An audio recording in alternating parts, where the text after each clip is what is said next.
Ya, kembali dalam Selamat Pagi Indonesia. Sekarang akan saya hadirkan informasi yang sangat penting untuk Anda, apalagi menjelang tahun politik, menjelang pemilihan serentak presiden, wakil presiden, dan juga pemilihan legislatif. Di saat ini kita sangat membutuhkan informasi dan memang sangat mudah didapatkan, bahkan di dunia digital. Banyak sekali kemudian platform-platform yang menyediakan kita informasi. Tapi pertanyaannya, apakah informasi tersebut dapat dipercaya? Apakah kemudian bukanlah informasi hoax yang kemudian dapat mengganggu pikiran Anda dan juga mengganggu kemudian kehidupan Anda? Ada cara yang kemudian dijalankan lebih lanjut lagi, integrasi dan juga kolaborasi antar media. Saya akan membahasnya bersama dengan dua narasumber yang sudah hadir bersama dengan saya. Yang pertama adalah Mas Abdul Kohar, pemimpin redaksi dari medcom.id. Selamat pagi Mas Kohar. Pagi Robert. Terima kasih telah hadir bersama dengan saya. Yang kedua adalah Mas Wisnu Nugroho. Mas Wisnu Nugroho adalah pemimpin redaksi dari kompas.com. Saya panggilnya Mas Begino ya, kan terkenalnya nama panggungnya Mas Begino ya, nama panggung digital. Ya kan, Mas Twitternya Mas Begino. Oke, sekarang ini Mas, banyak sekali kemudian gerakan dari masyarakat untuk kemudian menangkal hoax. Kita tahu ada masyarakat anti hoax, aliansi, ada juga turn back hoax. Tapi sekarang media mainstream juga ikut-ikutan nih. Partisipasinya di mana? Iya, kan jejaring untuk memutus mata rantai disinformasi, informasi palsu, bahkan hoax atau fitnah itu bisa dilakukan oleh siapapun. Nah, peran media mainstream sangat penting di sini menjadi bagian dari itu. Supaya apa? Supaya hoax ini bisa diputus mata rantainya. Kenapa? Karena sudah sangat mengkhawatirkan, Robert. Sudah sangat mengkhawatirkan. Seberapa mengkhawatirkan ya, sekarang? Kan, misalnya gini, data yang dilansir oleh MAFI misalnya, Masyarakat Anti Fitnah Indonesia. Sepanjang 3 bulan saja dari mulai bulan Juli sampai bulan September 2018 yang terkait dengan isu-isu politik 58,7% itu hoax yang tersedia. Berarti yang lebih dari setengahnya tuh berita bohong. 58,7% berita politik yang muncul dipelintir, lalu kemudian ada berita hoax dan seterusnya. Jadi itu sesuatu yang sangat mengkhawatirkan. Dari masyarakat Mastel ya, itu misalnya pernah melakukan survei, itu juga luar biasa. Tingkat tren hoax itu meningkat. Nah, pada titik itu maka media harus mengambil peran. Media mainstream mengambil peran. Nah, kami ini harus berkolaborasi. Nah, Medcom termasuk yang paling akhir terlibat di dalam cekfakta.com ini. Oke, tapi kemudian ikut juga kan bergabung dalam betul, ini. Karena salah satu yang menjadi kerisauan kita kan semakin menjamurnya informasi yang palsu, informasi yang salah, yang seperti tadi saya katakan bahkan fitnah dengan menggunakan nama-nama media tertentu. Dengan menggunakan nama-nama media tertentu. Kompas.com sudah pernah menjadi korban, Mas, di sini yang berita tertentu? Banyak sih sebenarnya kalau untuk jadi korban. Karena kenapa kita jadi korban? Karena trusted media kita kan tinggi, sehingga kalau itu dipakai untuk disalah informasikan atau disinformasikan, orang berharap itu dianggap benar. Dan ini nggak hanya Kompas, Metro juga kena korban, media-media terpercaya yang lain juga menjadi kayak bagian dari upaya mereka untuk mempengaruhi orang dengan berita yang bohong itu. Tapi Mas Kohar benar mengatakan bahwa mata rantai ini harus diputus. Dari mana? Dan upaya yang kita lakukan adalah berkolaborasi dengan semua pemangku kepentingan atau pihak yang berkepentingan dengan informasi yang benar. Dan media itu salah satu, atau jurnalis atau produk jurnalistik itu salah satu yang punya kepentingan untuk mengembalikan informasi sebagai kebenaran, bukan lagi fitnah dan sebagainya. Berarti kolaborasi ini kemudian diwujudkan dalam platform cekfakta.com. Itu salah satunya. Salah satunya. Kita cek dulu ya, cekfakta.com, kita cek langsung nih. Cekfakta.com akan saya buka di sini, cekfakta.com. Ini adalah tampilan dari cekfakta.com yang kemudian memuat sebuah kolom bertuliskan submit your question. Kita lihat dulu hasilnya, Mas ya. Di sini ada klarifikasi, ini adalah salah karena sudah diklarifikasi. Apakah kemudian website KPU diretas? Ini berita dari fifa.co.id. Jadi ada sebuah berita dari fifa.co.id yang kemudian disunting seolah-olah berasal dari FIFA dan kemudian sudah diklarifikasi. Kalau kita lihat partisipasinya juga cukup banyak, Mas. Di sini ada banyak sekali media-media yang kemudian terlibat dalam hal ini. Mas Kohar, bagaimana cara kerjanya, Mas, dalam cekfakta.com ini? Ya, tentu saja begini. Jadi informasi yang datang melalui cekfakta ditanyakan oleh masyarakat untuk ingin mengetahui ini benar atau salah gitu. Misalnya kayak tadi, apakah betul ini informasi bahwa misalnya kemarin ada demonstrasi besar-besaran di Morowali yang terkait dengan ada tenaga kerja asing besar-besaran menyerbu tenaga kerja asing dari Tiongkok menyerbu Morowali gitu misalnya. Dicek, nah beritanya seperti apa, dari mana. Nah, kemudian dari cek fakta itu dikatakan bahwa ini salah. Kenapa? Karena berdasarkan rujukan resmi dari apakah dari media-media yang bisa dipercaya, ternyata tidak menunjukkan itu. Misalnya ada beberapa statement, misalnya dari tokoh politik. Berarti statement juga bisa? Bisa. Tidak hanya dari memes? Betul. Jadi statement misalnya gini, beberapa saat yang lalu Pak Amin Rais mengatakan bahwa 74% lahan atau tanah kita dikuasai oleh asing. Gitu kan. Ternyata kita harus cek. Betulkah seperti itu? Ternyata tidak betul berdasarkan data dari BPN, data-data resmi, Badan Pusat Statistik dan sebagainya, tidak betul seperti itu. Berarti sampai dengan statement yang kita tulis. Tapi prosesnya berapa lama, Mas Wisnu di sini? Ada tidak proses untuk melakukan cek fakta itu tergantung kerumitan data yang disampaikan oleh penyebar isu. Tapi kalau data yang sifatnya bisa diakses oleh umum itu mudah sekali, dan itu kita praktekkan di pemilu debat kemarin debat capres dan besok juga cawapres dan berikutnya itu kita bisa pengalaman kami di kompas.com itu satu isu bisa dikerjakan dalam waktu 5-10 menit. 5-10 menit?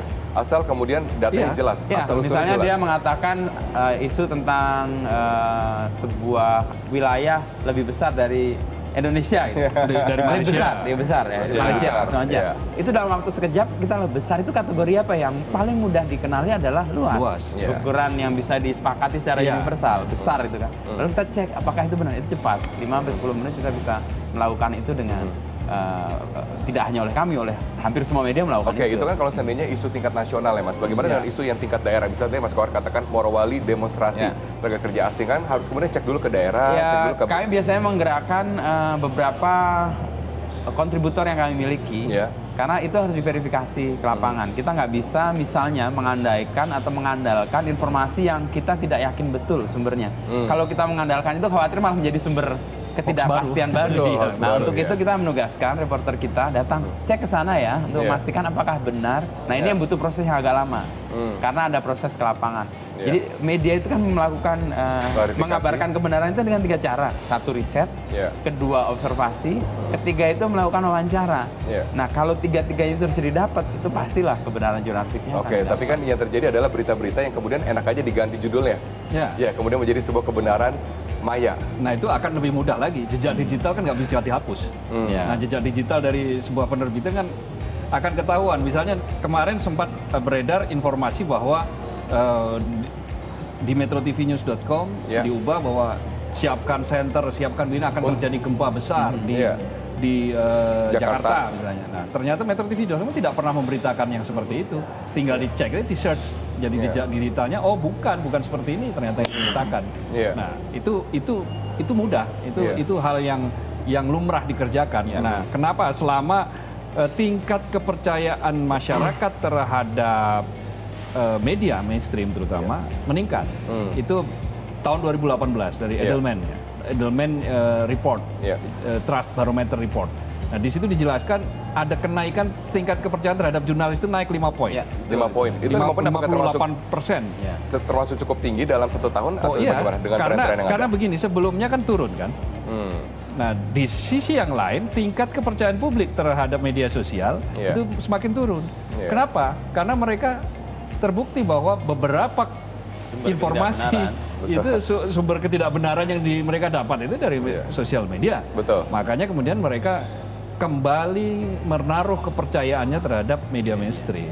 Nah, ini akan menjadi semakin bagus apabila nanti kolaborasi cek fakta ini akan semakin solid. Gitu loh. Semakin solid. Karena ini mengambil alih peran yang tadinya dimiliki oleh media atau jurnalis yang diserahkan kepada publik lewat media sosial. Sekarang kembali lagi ke media, karena media punya mekanisme untuk memverifikasi. Sementara sosial media tidak siapa ada. yang Harusnya mekanisme verifikasi adalah dalam diri sendiri, tidak kemudian ngecek dari link kebenaran. Kan kalau dikasih barang, dikasih berita kan harus ada linknya, bukan? Tapi kalau jurnalistik kan ketat dengan proses verifikasinya. Disiplin verifikasi itu pertama dia harus melakukan riset, lalu observasi lapangan, lalu wawancara untuk memastikan apakah yang kita lihat, apakah yang kita dengar itu sesuai dengan kenyataannya. Maka disebut sebagai sebuah karya karena prosesnya adalah panjang, kan? Tidak segampang kemudian membuat judul yang kemudian heboh. Teori kita kan diajarin, semua jurnalis diajarin bahwa rule-nya adalah disiplin verifikasi. Nah, begitu kita longgar terhadap verifikasi, ada potensi salah di situ.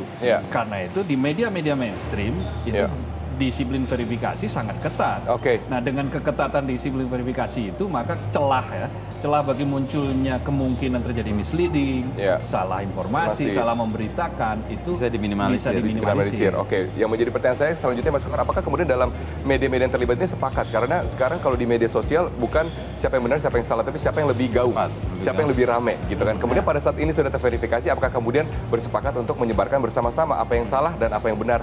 Saya nantikan jawabannya setelah jeda komersial. Tetaplah bersama kami akan segera kembali.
Adalah kemudian hoax yang telah kami tampilkan, yang kemudian sudah dicek dengan fakta, sebegitu mudahnya ya ternyata untuk membuat hoax.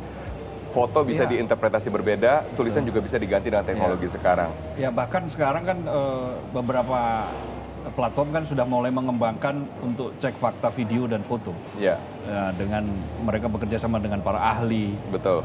Termasuk juga dengan media, dengan jurnalis, dengan beberapa yang fotografer misalnya, dengan videografer, yang mereka punya keahlian-keahlian untuk mengekstrak ya misalnya gambar-gambar seperti itu. Intinya adalah upaya untuk memutus mata rantai dan membendung hoax ini sudah menjadi perang bersama-sama. Kenapa? Karena memang hoax ini bukan bahaya yang dilebih-lebihkan. Ini adalah bahaya yang nyata yang hadir di tempat kita. Bayangkan misalnya untuk mendelegitimasi sebuah institusi misalnya, KPU misalnya.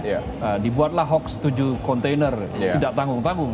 7 kontainer suara-suara sudah dicoblos. Satu kontainer bahkan sudah diamankan. Itu statement padahal ya Mas, itu statement bukan kemudian. Ya, dari percakapan di grup WhatsApp kan. Lalu kemudian dia menjadi viral.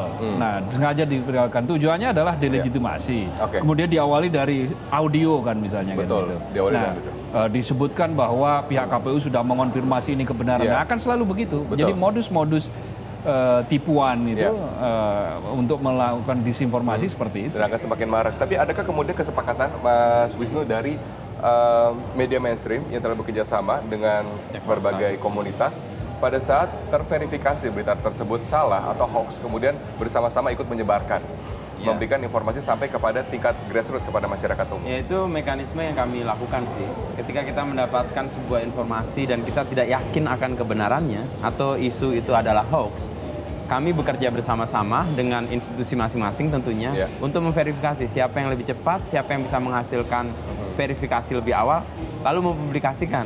Dan masing-masing di cek fakta itu kita punya dashboard di unit masing-masing dan menampilkannya di halaman website masing-masing untuk diketahui oleh publik secara terus-menerus. Misalnya kompas.com kita punya berita viral, hoax atau fakta. Di situ publik atau pembaca bahkan bisa submit berita-berita yang menurut mereka meragukan. Dan dari situ dashboard itu akan terhubung ke cek fakta dan kita semua yang ada di situ bisa melakukan verifikasi untuk pertama kalinya. Nah, ketika itu sudah ketahuan, apakah verifikasi bisa tiga kemungkinan. Berita itu adalah hoax, lalu kita katakan ini hoax. cerita ini, berita itu benar atau faktanya memang begitu, kita temukan, kita sebutkan itu, atau misinformasi, atau memang beritanya ada, memang betul, tetapi dipelintir untuk kepentingan tertentu. Nah, edukasi itu yang kemudian kami sebarkan ke pembaca. Apakah ini efektif? Produksi hoax yang jelas untuk periode setahun terakhir dari yang kita amati di sosial media seperti Facebook itu turun. Sekarang 3 sampai 5 Oh, berarti ada hoax kemudian tergerus. Iya. Orang ngerasa nggak bisa lagi semudah itu membuat hoax karena begitu bikin lalu di debunking, lalu ditenggelamkan.